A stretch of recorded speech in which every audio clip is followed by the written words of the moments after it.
Atin pong buksan mga kapatid ang ating mga banal na kasulatan at sama-sama nating basahin ang ating batayang teksto sa umagang ito na matatagpuan sa Bagong Tipan mula sa aklat ni Mateo, Kabanata 9, talata 35 hanggang 38 na ganito ang sinasabi. Nilibot ni Jesus ang mga bayan at nayon at nagturo sa mga sinagoga. Ipinangaral niya ang mabuting balita tungkol sa paghahari ng Diyos. Pinagaling ang mga may sakit, anuman ang kanilang karamdaman. Na makita niya ang maraming tao, nahabag siya sa kanila, sapagkat sila'y lito at lupaypay, parang mga tupang walang pastol. Kaya't sinabi niya sa kanyang mga alagad, sagana ang aanihin, ngunit kakaunti ang magaan. Idalangin ninyo sa may-ari ng anihan na magpadala siya ng mga manggagawa sa kanyang aanihin. Tayo pinagpala ng Panginoon sa pagkabasa at pagkarinig ng kanyang banal na salita.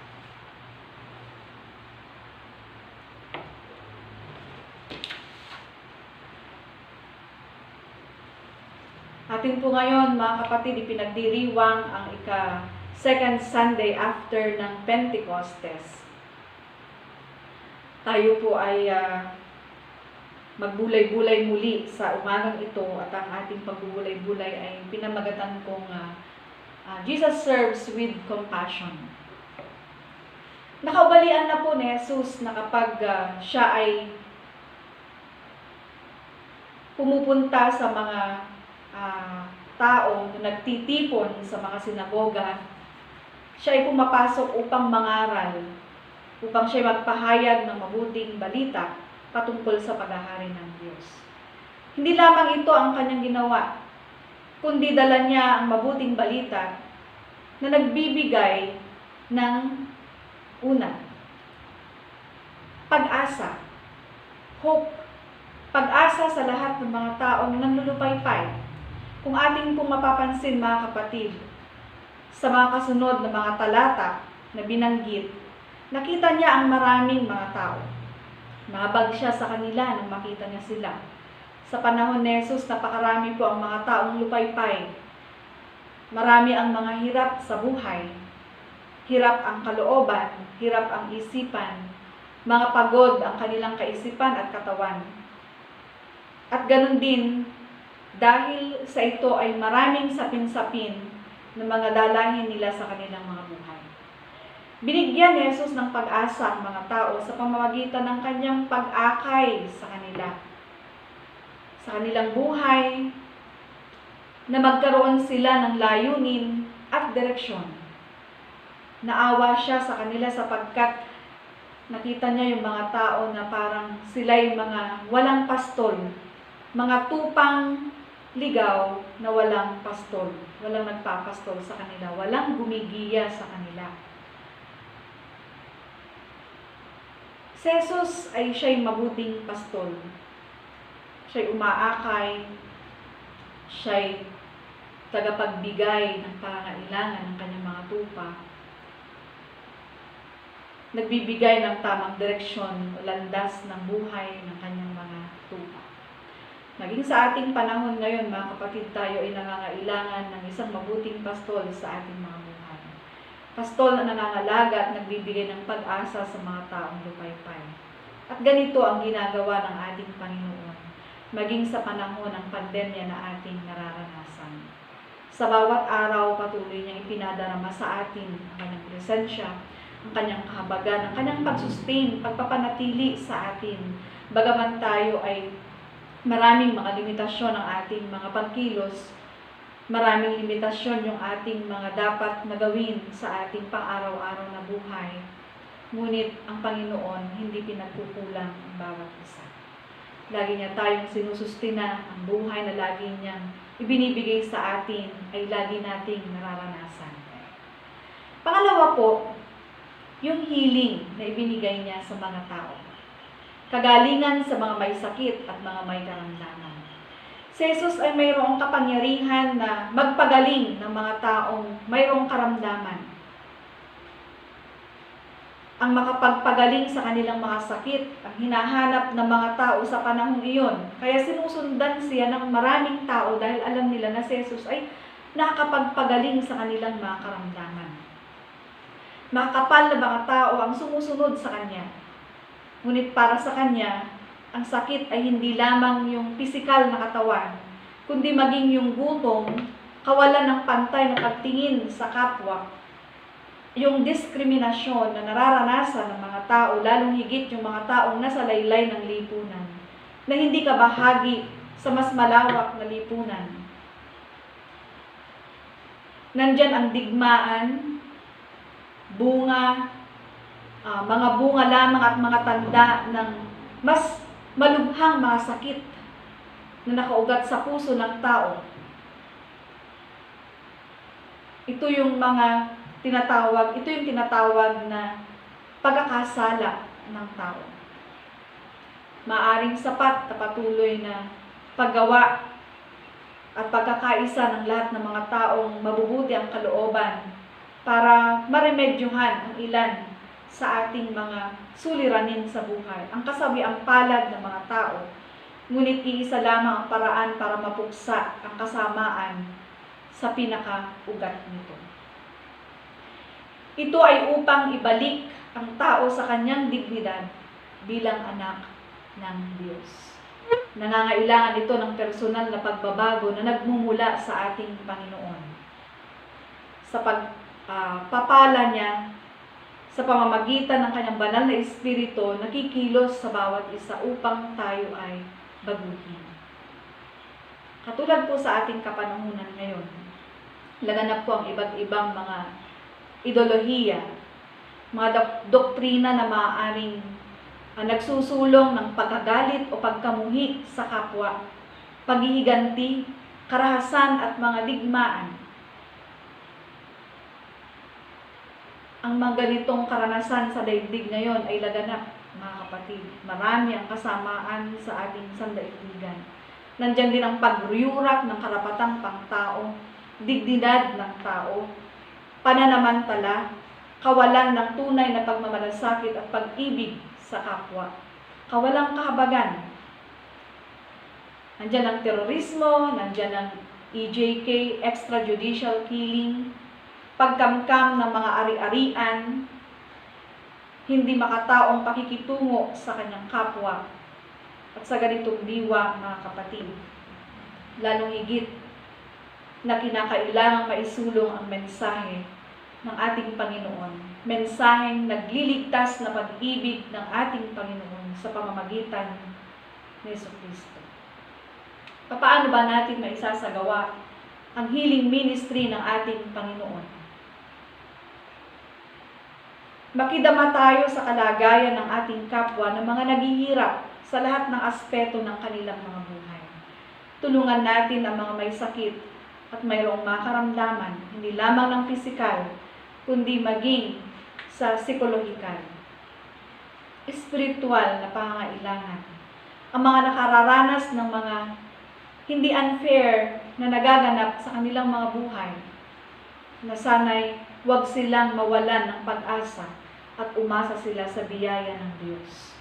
Kailangan, mga kapatid, tayo din ay magbigay sa kanila ng ganitong encouragement sa kanilang mga buhay, na huwag silang mawalan ng pag-asa sa pakikipaglaban sa kanilang mga karamdaman at pakikipaglaban sa anumang paghamon at pagsubok ng kanilang mga buhay. Dahil sa panahon ngayon, napakarami po ang mga nagpapatiwakal dahil hindi na kaya ang mga nagaganap sa ating kapaligiran. Hindi na kaya ang gutom, hindi na kaya ang kawalan ng kapayapaan, hindi na kaya ang sapin-sapin ng mga suliranin ng buhay. Lalong higit kung wala silang nararamdaman na pagmamalasakit, habag at pag-ibig mula sa kanilang kapwa at mga mahal sa buhay. Nawawalan na sila ng pag-asa upang sila ay mabuhay. Kaya't marami ang kumikitil sa kanilang buhay. Marami rin ang mga taong kumikitil ng buhay sa kanilang kapwa.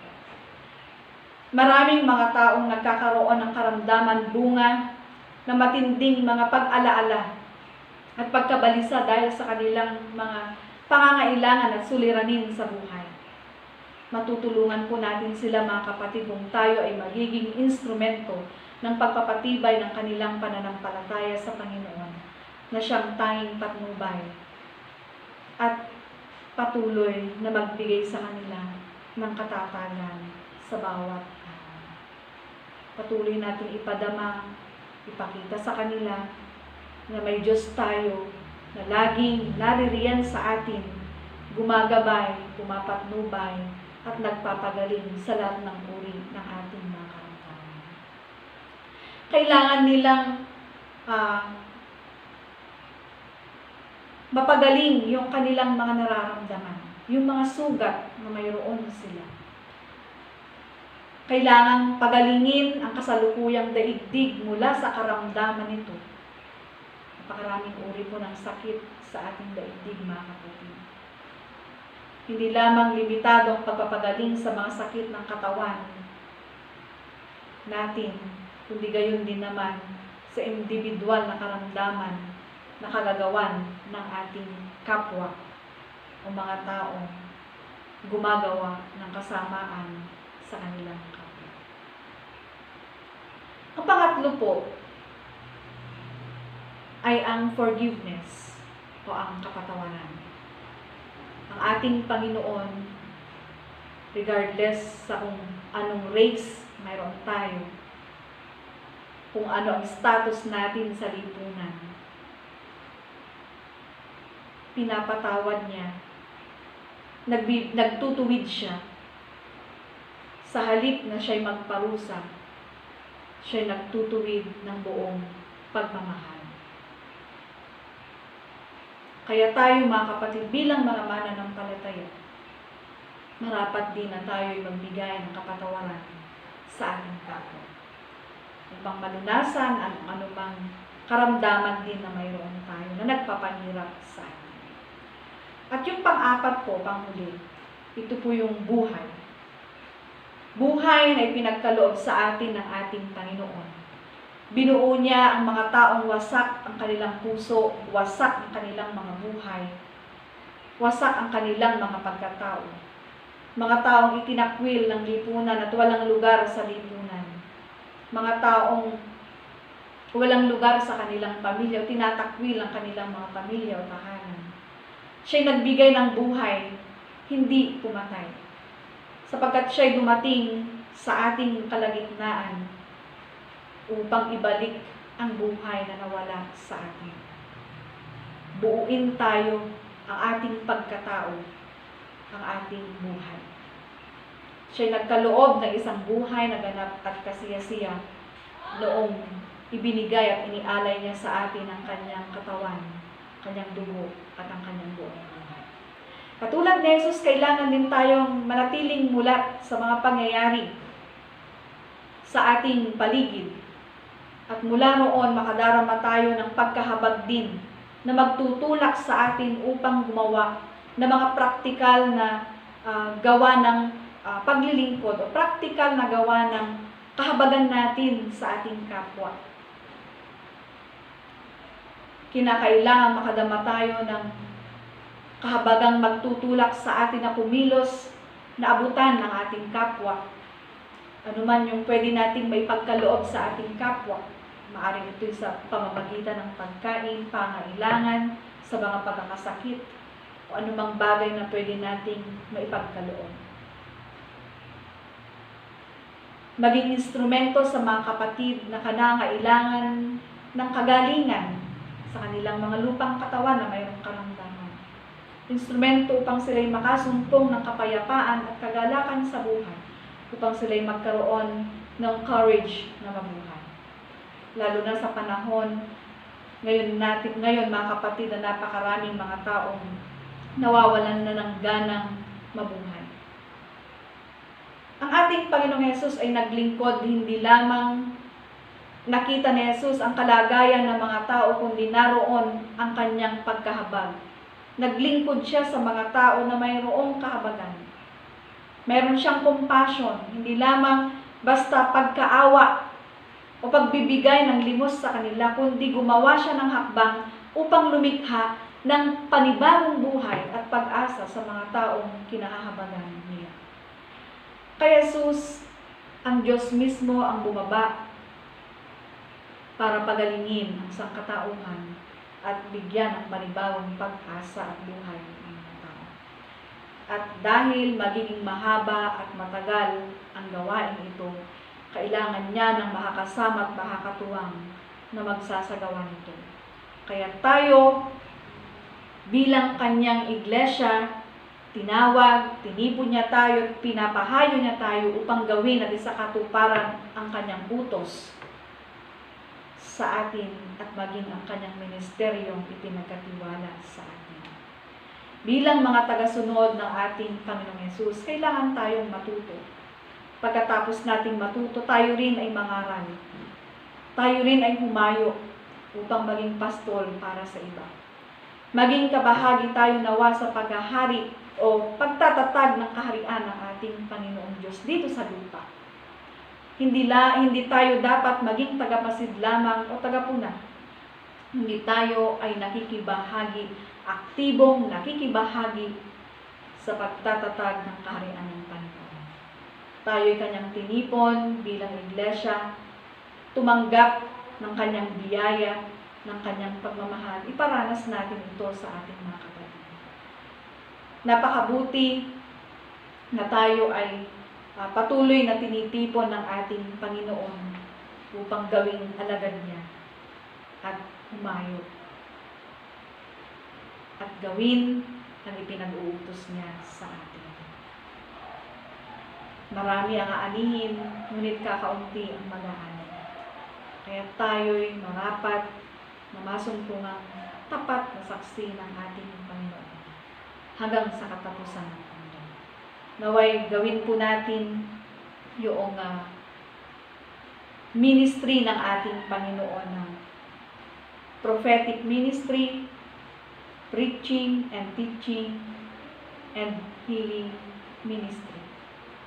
Nawa tayo mga kapatid ay maging kaakibat ng ating Panginoon upang sa gayon ang lahat ay makaranas ng isang masaya, masagana, at isang buhay na ganap at kasiya-siya.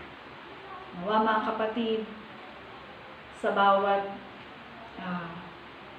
pagbubulay-bulay na ito muli, nasumpungan natin ang patuloy na pagpapalakas at pagpapatatag ng ating Panginoon sa pang-araw-araw nating buhay.